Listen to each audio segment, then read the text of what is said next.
Il semble bien que j'aurai l'honneur d'être le dernier intervenant sur la question très importante de C10. J'aimerais commencer en vous disant, Monsieur le Président, que si le débat sur C10 nous a montré quelque chose, c'est que ce Parlement est dysfonctionnel. Pour qu'un Parlement, dans une démocratie, qu'elle soit une démocratie comme nous l'avons ici, et particulièrement dans un contexte de gouvernement majoritaire, le processus pour s'assurer que les meilleures lois, que la meilleure législation soit présentée et adoptée dans cette Chambre qui regroupe l'ensemble des élus du territoire canadien, c'est que le gouvernement propose une loi, mais étant donné que le gouvernement a un biais bien évident et bien naturel en faveur de cette loi, qu'il puisse entendre les arguments de l'opposition, de quelque parti que ce soit, pour essayer d'améliorer le projet de loi. Et ça veut dire de pouvoir marcher sur son orgueil, de pouvoir reconnaître qu'on n'a pas une vérité acquise, que l'on n'a pas une vérité complète, et que les arguments de l'opposition peuvent être valides et peuvent empêcher des erreurs qui autrement seraient commises dans un gouvernement totalitaire. Ce qu'on a vu ici, c'est exactement les problèmes et les dérives d'un Parlement dysfonctionnel. Le gouvernement place 9 projets de loi portant sur le code criminel, les regroupe ensemble. Quelques-uns auraient facilement été appuyés par les partis de l'opposition, que ce soit le NPD ou les 3 autres partis représentés ici, et passés rapidement. Entre autres, la loi qui portait sur les crimes sexuels envers les enfants. Je pense qu'on est tous des gens raisonnables. On peut comprendre qu'il y a une grande demande et un grand consensus dans la population canadienne pour des peines plus fortes dans ce sens-là. Le gouvernement a refusé et nous blâme par la suite d'appuyer les criminels qui commettent ces offenses odieuses. Plusieurs autres projets de loi eux-mêmes avaient des problèmes structurels assez importants et qui ont été soulevés à multiples reprises.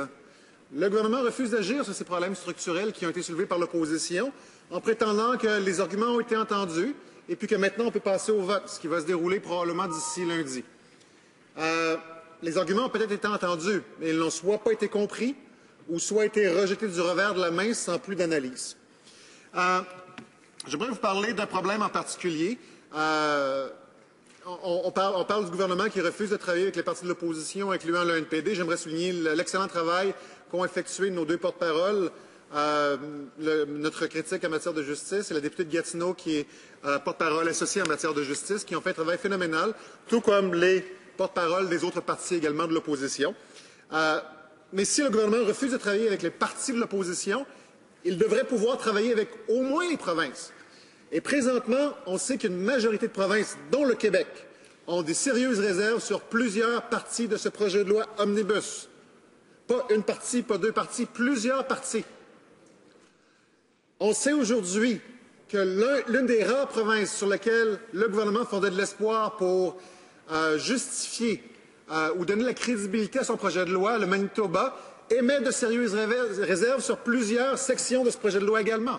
Alors, les provinces, en grande partie au Canada, ne sont pas d'accord avec la manière dont le projet de loi est avancé.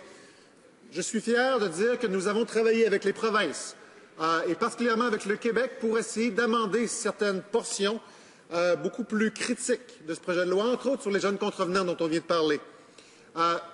Une des modifications qui a été suggérée par le ministre de la Justice du Québec, avec qui nous avons travaillé au cours de ce processus, c'est pour la notion de protection durable du public, que les conservateurs veulent retirer. En fait, il existait une notion de protection durable dans la loi précédente sur les jeunes contrevenants, et les conservateurs retirent ça et refusent de rajouter protection durable du public. Monsieur le Président, j'ai travaillé dans une vie antérieure pour un centre jeunesse, Ressources alternatives Rive-Sud, à Longueuil, où j'ai vu de mes yeux le travail de réhabilitation, le travail de sensibilisation qui était fait auprès des jeunes qui ont commis des délits. On sait que ce projet de loi s'adresse à des criminels, à des jeunes qui auraient commis des crimes plus graves. La solution qui est proposée dans ce projet de loi est une solution qui va envoyer ces jeunes à l'école du crime, d'où il n'y aura aucun espoir d'assurer une protection durable du public. Un deuxième élément, c'est au niveau de lever la règle ou rendre plus légère ou rendre moins sévère la règle qui empêche de publier tout renseignement de nature à révéler l'identité d'un adolescent pour des crimes violents. Présentement, cette limite existe pour des crimes graves qui vont, par exemple, envoyer le jeune devant un tribunal pour adultes.